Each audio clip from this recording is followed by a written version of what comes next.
Karenanya orang yang mengadakan acara maulid, insya Allah selama setahun oleh Allah diberi rasa apa? Kata orang-orang Wahabi di Indonesia, ya kalau memang maulid ini ada, kenapa di Mekah gak ada? Wong dia ke Mekah cuma jalan-jalan ke toko, habis tawaf jalan-jalan beli oleh-oleh. Coba jalan-jalan ke kampung-kampung, ke rumah para ulama, ke tempat orang-orang ahlus sunnah, ada maulid juga. Orang Mekah itu ada hajat apapun bikin maulid. Assalamualaikum warahmatullahi wabarakatuh.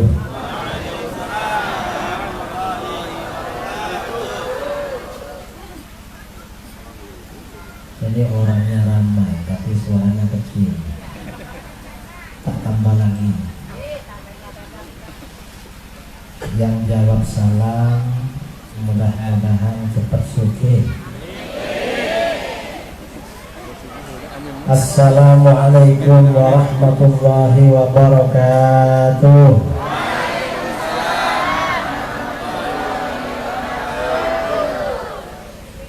Bismillahirrahmanirrahim. Alhamdulillahi rabbil alamin. Lahul hamdu wa lahul fadlu wa lahul thana'ul hasan. Ashhadu an la ilaha illallah wahdahu la syarika lah. Wa ashhadu anna sayyidana Muhammadan abduhu wa rasuluh. Arsalahu Allahu rahmatan lil alamin, basyiran wa nadhira wa da'iyan ila Allah bi'idhnihi wa sirajan munira. Allahumma salli ala sayyidina Muhammadin al-fatih lima ughliq wal khatim lima sabaqa nashril haqq bil haqq wal hadi ila siratikal mustaqim wa ala alihi wa sahbihi haqqa qadrihi maqdarihil azim. Amma ba'du. Yang saya muliakan dan saya hormati para alim, para asatidz, para kiai, para buya, para tokoh masyarakat, wabil khusus yang kenal dengan saya, Bapak Kiai Walidin, Kiai Suwardi, Ustadz Khadir, dan yang lain-lain, juga Bapak Kepala Desa Tuah beserta perangkatnya yang saya hormati, para sepuh, pilih sepuh, dan kaum muslimin dan muslimat, masyarakat Hang Tuah dan sekitarnya yang saya banggakan dan saya cintai. Alhamdulillah, bersyukur kepada Allah Subhanahu wa ta'ala, pada siang ini saya bisa silaturahmi jalan-jalan ke kampung Lili, tapi tidak ada lilinnya. Ada? Banyak? Sehang tua, saya sebenarnya sudah lama ingin kesini, karena sejak 2019 saya sering ke Pekan, dan orang-orang ini sering datang menemui saya ke Pekan. Pak Kiai, kapan-kapan ke kampung. Dari kemarin-kemarin informasinya terlambat terus, dan ini orang-orang di kampung sini ini kabarnya kebanyakan orang Jawa. Betul? Betul. Ada yang dari Jawa, ada yang dari Madura. Tadi yang dari Madura nyapa saya pakai bahasa Madura, yang Jawa pakai bahasa Jawa. Saya sama-sama bisa, Madura bisa, Jawa bisa. Cuma kalau pakai bahasa Jawa yang Madura gak ngerti, dan yang lahir di sini mungkin gak ngerti juga. Dan saudara-saudara, hijrah ini merupakan sesuatu yang penting. transmigrasi, pindah dari satu tempat ke tempat lain itu penting.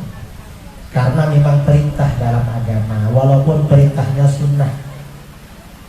Rasulullah SAW bersabda, hajiru awqanakum turithu awladakum majdan. Tinggalkan kampung halaman kamu, hijrah ke tempat yang jauh. Kalau hijrah ke daerah lain, kamu akan mewariskan kemuliaan bagi anak-anak kamu. Orang hijrah ini akan mewariskan kemuliaan kalau hidup. Mengapa? Biasanya di kampung itu sempit, banyak kesulitan, cari halaman yang luas. Di Jawa, di Madiun, di Kebumen, di Jember, di Madura itu kan ramai orang. Pindah ke sini tetangganya gak ada, jadi luas, lebih luas. Dan kemudian orang itu kalau meninggal di tempat perantauan itu fadilahnya besar. Jadi saudara-saudara yang sudah hijrah dari Jawa ke sini, kalau mau mati jangan pulang, mati di sini aja. Mengapa? Pada masa Rasulullah SAW ada orang penduduk Madinah meninggal di Madinah. Rasulullah bersabda, ini kok mati di sini? Coba mati di luar lebih baik, lebih bagus. Para sahabat bertanya, kenapa Rasulullah? Orang yang meninggal di selain kampung kelahirannya, maka mamata fi ghairi maulidihi, orang yang meninggal di selain kampung kelahirannya, maka jarak dari kampung kelahiran ke tempat kematian oleh Allah dicatat sebagai lahan di surga. Amin Allahumma. Sampian yang berangkat dari Madiun ke sini, dari Madura ke sini, kalau misalnya pulang ke Madura kok sakit, segera balik ke sini. Jangan mati di Madura. Pulang ke Kebumen kok gak enak badan, balik ke sini. Sampai Jakarta kena Covid, balik lagi ke sini. Mengapa? Karena harapan orang yang hijrah itu sejauh jarak dari tempat lahir sampai tempat dia meninggal oleh Allah dicatat sebagai lahan di surga. Amin Allahumma. Ini pentingnya hijrah. Karenanya saya kemana-mana kalau datang ke daerah-daerah transmigran itu senang. Karena orang yang hijrah dari tempat lain ke tempat yang baru, ke tempat yang jauh, itu berarti pasrah, tawakal kepada Allah Subhanahu wa ta'ala. Ini banyak yang dari Jawa. Yang dari Jawa angkat tangan. Yang Jawa banyak. Yang Madura, ada yang Madura? Sedikit yang Madura ini. Transmigran semua. Tapi yang muda-muda ini banyak yang lahir di sini, ini hijrah. Nah, saudara-saudara yang dimuliakan oleh Allah, pada siang ini kita ini acara Maulid Nabi Shallallahu Alaihi Wasallam. Temanya membawa tema membentuk pribadi yang berakhlakul karimah dengan mencontoh dan meneladani akhlak Rasulullah Shallallahu Alaihi Wasallam. Jadi Maulid temanya tentang akhlak. Nah, yang pertama kita bicarakan adalah Maulid. Mengapa umat Islam ini di mana-mana bulan Rabiul Awal ke belakang merayakan hari Maulid, perayaan Maulid. Kenapa bikin acara Maulid? Maulid ini macam-macam. Sebagian daerah di Jawa ada yang Maulid itu 18 hari, mulai tanggal 12 sampai akhir Rabiul Awal, yang malam Maulid gantian. Ada Maulid yang 40 hari, mulai awal bulan Maulid tanggal 1 sampai tanggal 10 atau 41. Ada yang 2 bulan, Nah kalau di sini berapa hari, berapa bulan? Bulan Rabiul Akhir masih maulid. Ada yang 4 bulan. Kalau di Aceh itu maulid Nabi 4 bulan. Mulai bulan maulid sampai bulan Rajab maulid. Jadi kalau undangan ke Aceh 2 bulan lagi masih maulid ceramahnya. Kalau di Aceh. Dan ada yang lebih banyak lagi di Kalsel Kalimantan Selatan. Maulid itu 11 bulan. Libur cuma Ramadan. Karena hampir tiap malam ada maulid. Nah, mengapa umat Islam ini merayakan maulid? Maulid Nabi ini penting kita rayakan.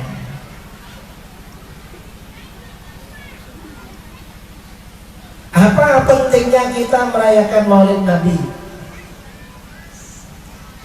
Tujuannya orang yang merayakan maulid Nabi, nah ini maulid namanya. Ini minuman maulid. Opuan. Aku cari. Setelah segar. Nah. Kaki 3. Banyak. Ini barokahnya maulid.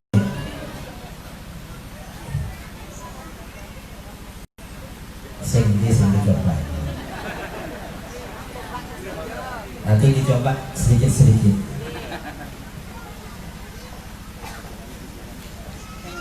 Nah, orang mengatakan maulid itu khasiatnya, faedahnya.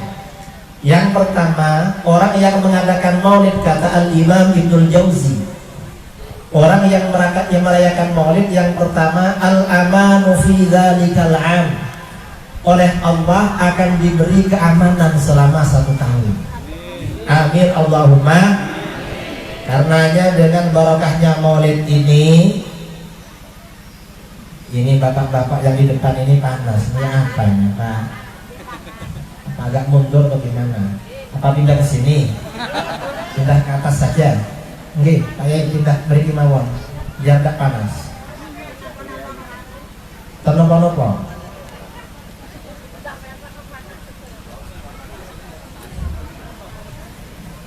Atau majuan, agak maju. Insya Allah agak maju biar gak panas.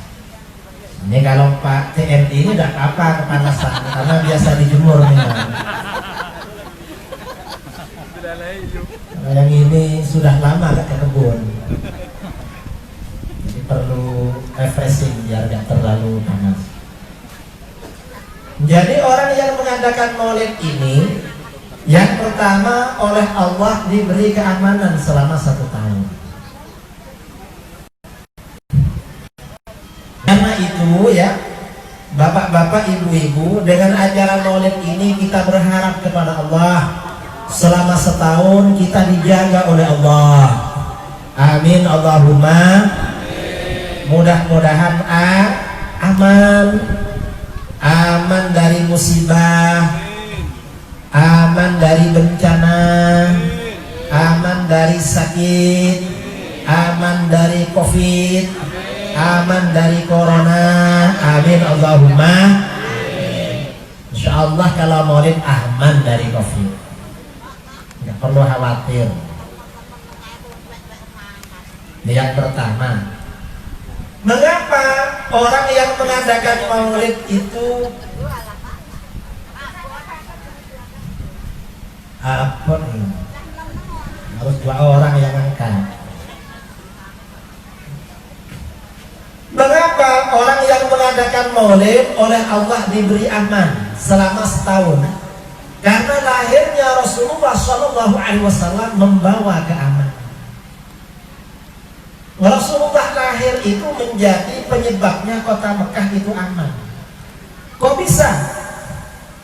Dalam sejarah ya, dalam sirah nabawiyah, Rasulullah lahir, tahun lahirnya Kanjeng Nabi disebut tahun apa? Tahun gajah. Mengapa disebut tahun gajah? Loh, ibu mau kemana ibu ini?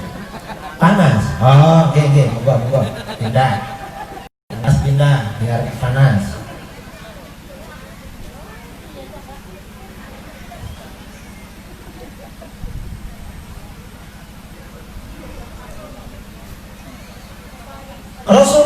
itu lahir pada tahun gajah. Mengapa disebut tahun gajah? 2 bulan sebelum Rasulullah lahir, Raja Abrahah dari Yaman itu berencana menghancurkan Ka'bah, membawa pasukan bergajah. Pasukannya naik gajah. Mengapa Raja Abrahah ini membawa pasukan bergajah? Untuk menghancurkan Ka'bah. Raja Abrahah ini agamanya Kristen. Orang Kristen iri kepada orang Arab. Kenapa iri? Orang Arab ini setiap tahun bulan Dzulhijjah berbondong-bondong datang ke Mekah menunaikan ibadah haji. Datang ke Masjidil Haram, ke Ka'bah menunaikan ibadah haji. Orang Kristen gak punya Ka'bah orang Kristen. Akhirnya Raja Abrahah iri. Karena iri, Raja Abrahah bersumpah. Kata Abrahah, saya akan membangun gereja yang megah, di mana nanti orang-orang Arab tidak datang ke Ka'bah lagi, datangnya malah ke Yaman. Raja Abrahah membangun gereja, namanya gereja Qulais, yang atapnya ditutup dengan emas. Atapnya dari emas, bangunannya megah. Nah, Ka'bah itu kan cuma batu, bangunannya cuma batu, ya, bangunan tembok berbentuk kubus, bukan emas. Ini Raja Abrahah buat gereja namanya Qulais, megah. Setelah gereja ini jadi, Raja Abrahah ini kirim pengumuman kepada bangsa-bangsa Arab, ayo pindah, hajinya jangan ke Ka'bah, tapi pindah ke Yaman, ke gereja Qulais. Lah orang Arab gak mau, karena Ka'bah ini urusan ibadah, gak mau. Ini memang agamanya Nabi Ibrahim, ibadah haji dari masa Nabi Ibrahim. Nah, akhirnya apa? Ada penduduk Mekah dari suku Kinanah datang ke Yaman. Malam-malam ketika orang-orang pada tidur, orang Mekah ini masuk ke gereja Qulais. Sampai di dalam gereja Qulais, dia angkat sarungnya. Setelah angkat sarung, dia buka celananya. Setelah celananya dibuka, dia duduk-duduk, lalu dikeluarkan isinya. Dia buang isi perutnya, buang air besar.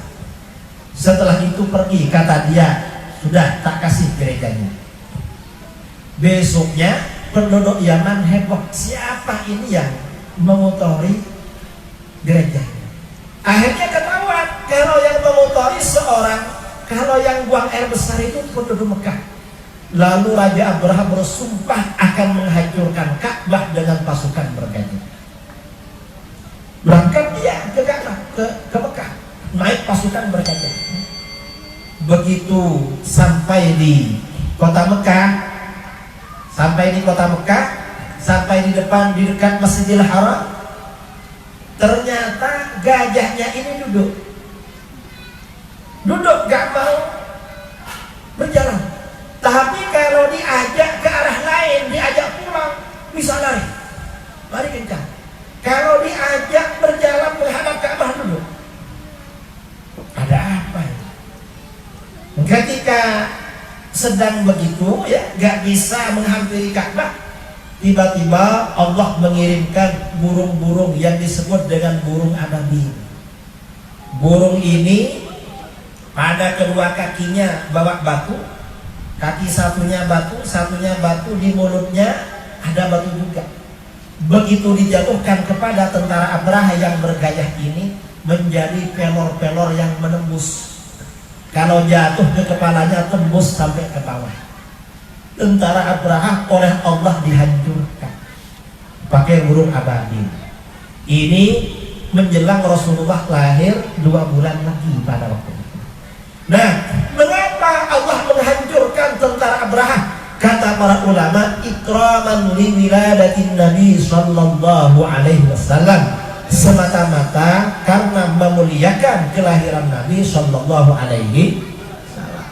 Karenanya orang yang mengadakan acara maulid insya Allah selama setahun oleh Allah diberi rasa amin. Allahumma mugi-mugi aman, kebunnya aman, sawitnya aman.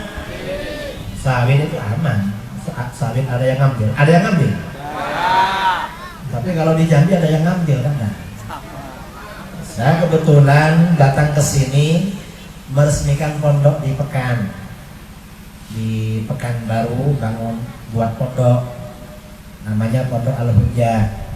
Beberapa tahun kemarin bangun pondok di Jambi, sudah jalan. Sekarang di Pekanbaru bangun juga, katanya bisa ke sini. Saya ke Jambi tanya-tanya sama orang, kadang diambil memang. Sawit itu diambil, kalau ngambil bukan cuma satu, tapi bawa mobil ngambilnya itu. Tapi di sini aman kan? Mudah-mudahan gak ada apa-apalah kalau cuma sawitnya diambil. Yang penting orangnya gak diambil. Yang kedua, orang yang mengadakan maulid, kata para ulama, khasiat yang kedua, wanailul hawaiji wal maram. Oleh Allah akan dikabulkan hajat-hajat dan impiannya. Amin Allahumma. Karenanya dengan acara maulid ini kita berharap mudah-mudahan Allah mengabulkan hajat-hajat kita. Allah memudahkan impian-impian kita. Amin Allahumma. Yang belum kaya mudah-mudahan sugih. Yang punya hutang mudah-mudahan segera lunas. Masa ada yang punya hutang? Ada. Kebunnya luas-luasnya. Gak ada yang gak punya. Yang belum punya mantu mudah-mudahan segera punya mantu. Punya mantu yang soleh, yang solehah, banyak anaknya, banyak cucunya, banyak uangnya. Amin Allahumma. Ya karena memang maulid itu seperti itu. Orang-orang Arab, orang-orang Hijaz, orang Mekah, Madinah, walaupun orang Wahabi gak mau maulid, tapi orang-orang Ahlus Sunnah di Saudi itu bikin maulid, cuma sembunyi-sembunyi. Kata orang-orang Wahabi di Indonesia, ya kalau memang maulid ini ada, kenapa di Mekah gak ada? Wong dia ke Mekah cuma jalan-jalan ke toko, habis tawaf jalan-jalan beli oleh-oleh. Coba jalan-jalan ke kampung-kampung, ke rumah para ulama, ke tempat orang-orang Ahlus Sunnah, ada maulid juga. Orang Mekah itu ada hajat apapun bikin maulid. Mau menikahkan anak, maulid. Anaknya ujian, maulid. Anaknya mau ke luar negeri, maulid. Anaknya sakit, apa saja maulid. Karena maulid ini memang mempercepat terkabulnya hajat. Karenanya saudara-saudara yang hadir di tempat ini, hadirkan semua hajat di dalam hati. Hajat apa saja. Anak-anak kita didoakan kepada Allah, mudah-mudahan jadi anak yang soleh, yang solehah, dimudahkan jodohnya, dimudahkan rezekinya. Hadirkan di dalam hati. Karena ini acara maulid, acara yang mulia. Nah, mengapa orang yang mengadakan maulid ini oleh Allah dimudahkan terkabulnya hajat? Rasulullah SAW sejak sebelum lahir, begitu lahir, sejak masih kecil, selalu menjadi sebab terkabulnya hajatnya orang. Itu Rasulullah. Rasulullah itu gak pernah merepotkan orang. Bahkan beliau ini menghilangkan kerepotan orang. Rasulullah itu ketika lahir, Rasulullah itu lahir malam Senin, tanggal 12 bulan Rabiul Awal, waktu menjelang subuh Rasulullah. Nah, dapat 3 bulan Rasulullah itu menyusu kepada siapa? Ibu Halimah As-Sa'diyah, yang banyak bercerita tentang masa kecil Rasulullah itu Ibu Halimah. Mengapa Ibu Halimah? Karena ibunya sendiri, Ibu Aminah, ibunda Rasulullah SAW, wafat ketika Rasulullah berusia 6 tahun. Jadi usia 6 tahun Rasulullah usia 6 tahun ibunya sudah wafat. Dan Ibu Halimah ini mengikuti masa-masa Rasulullah menjadi Rasul. Jadi ketika Rasulullah menjadi Rasul, Ibu Aminah ini bersama keluarganya masuk Islam.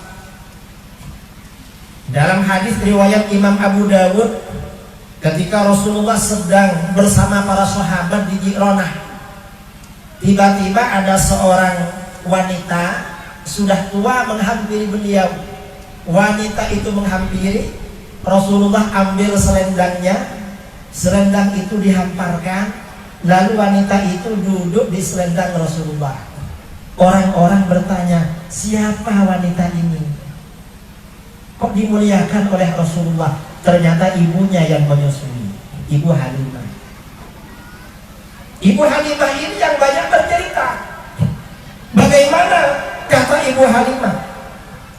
Ketika Rasulullah berusia 3 bulan, Ibu Halimah bersama suaminya datang ke kota Mekah bersama rombongan suami istri dari kampungnya ke Mekah. Untuk apa? Cari kerja. Kerja apa? Kerjanya menyusui bayi. Cari bayi-bayi kota Mekah yang baru lahir, dibawa pulang ke kampung mereka untuk disusui. Karena orang Mekah itu penduduk kota. Penduduk kota itu gak sama dengan penduduk desa. Kita ini kan orang desa kan, tapi kota Mekah bukan kota Pekan. Orang kota itu kalau punya bayi gak disusui sendiri. Disusui kemana? Disusukan pada orang pedalaman. Mengapa disusukan pada orang pedalaman? Yang pertama, biar fisiknya sehat, badannya sehat. Karena orang-orang pedalaman itu sehat-sehat. Mengapa sehat-sehat? Pagi-pagi ke kebun, jalan-jalan. Nanti sore bawa kambing. Habis itu manjat pohon. Tiap hari sehat-sehat.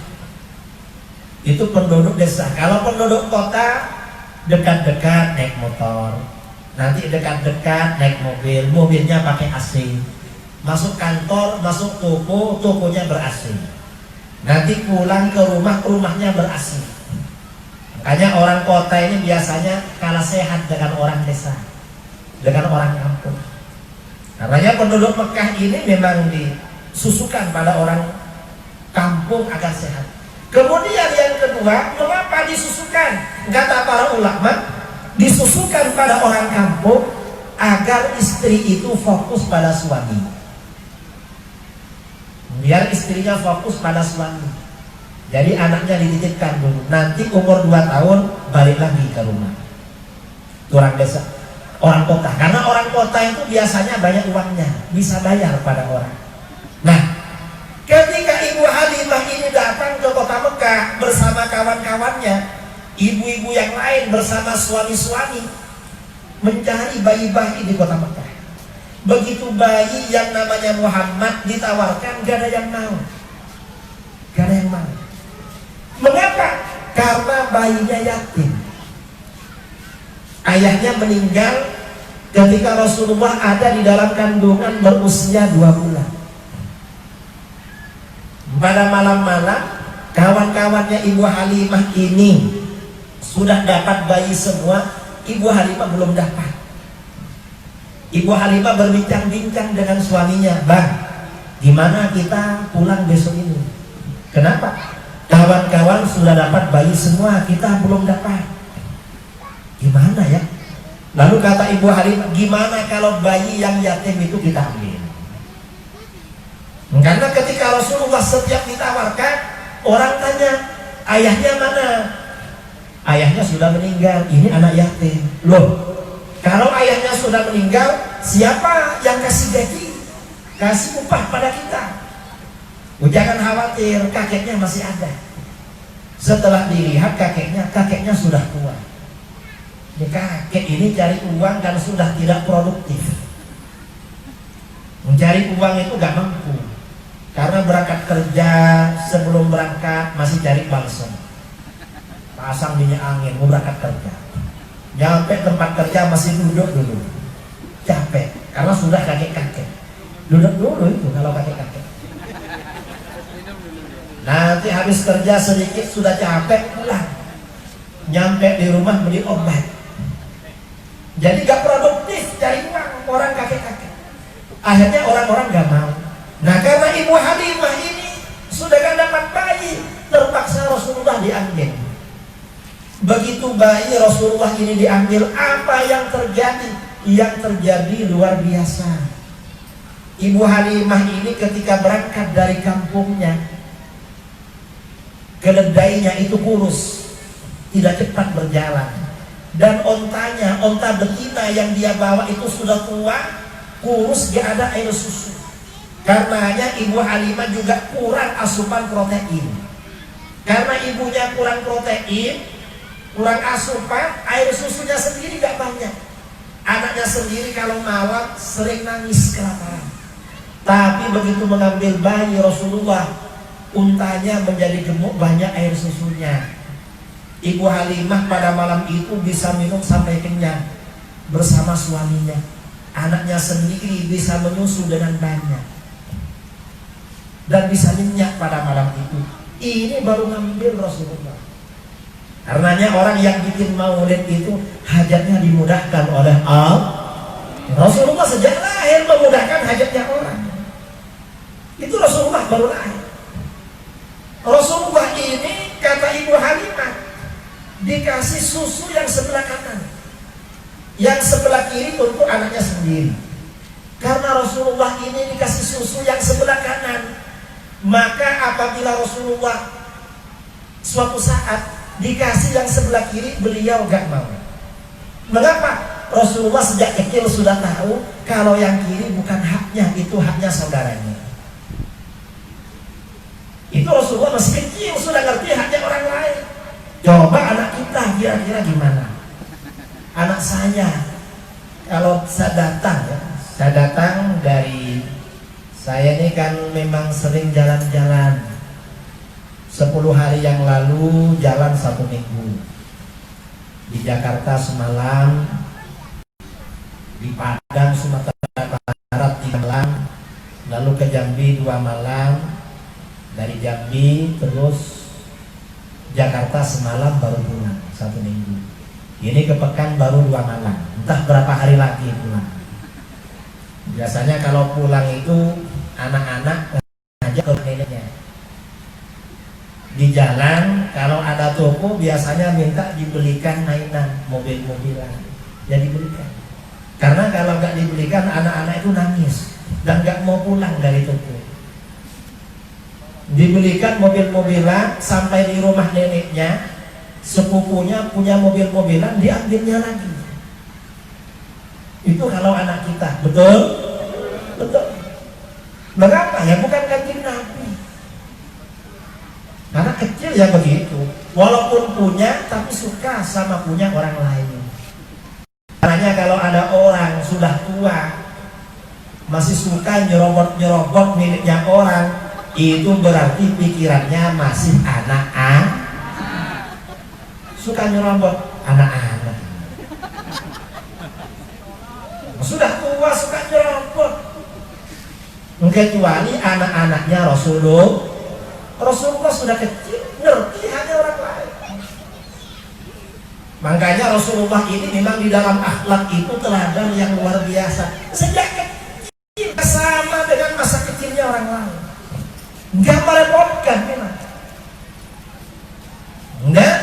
Di dalam riwayat-riwayat sirah nabawiyah, kitab-kitab hadis, Rasulullah itu sejak masa kecil, usianya 1 hari, seperti berumur 1 bulan.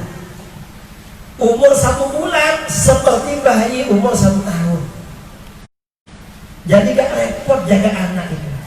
Rasulullah itu sejak kecil, kalau bangun tidur wajahnya bersih, tidak seperti orang yang bangun tidur sampai wafat. Bangun tidur itu bersih, wajahnya bersih, rambutnya tersisir rapi. Coba kita ini kalau bangun tidur kira-kira muka bagaimana? Enggak perlu bangun tidur, ngantuk aja sudah jelek, betul? Karenanya yang kelihatan jelek ini berarti ngantuk. Ada yang ngantuk? Jangan ngantuk kalau pengajian, karena kalau ngantuk kelihatan jelek. Rasulullah ini sejak kecil bangun tidur lah bersih, terus sejak kecil oleh Allah dijaga gak sama dengan orang biasa memang. Lalu ketika dibawa ke kampungnya Ibu Halimah, kata Ibu Halimah, kampungnya Ibu Halimah gak seperti di Hang Tuah ini, banyak pepohonan, banyak rumput, orang punya kambing, kambingnya gemuk-gemuk. Di kampungnya Ibu Halimah, orang punya kambing, kambingnya pagi digembala, sore dibawa pulang, itu gak kenyang. Karena di Mekah itu memang tandus.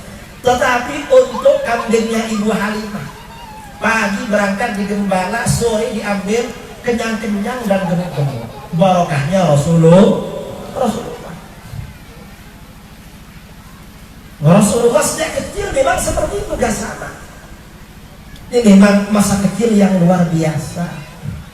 Rasulullah itu manusia pilihan, sejak kecil sudah gak sama dengan masa-masa kecil siapapun. Memang benar-benar dijaga oleh Allah. Ini yang perlu kita tahu. Karenanya kita ini merayakan acara Maulid tujuannya untuk mengagungkan Rasulullah. Mengapa Rasulullah ini diagungkan? Karena wajib memang. Mengagungkan Rasulullah itu wajib. Dan yang benar-benar mengagungkan Rasulullah Shallallahu Alaihi Wasallam hanyalah umat Islam Ahlus Sunnah wal Jamaah.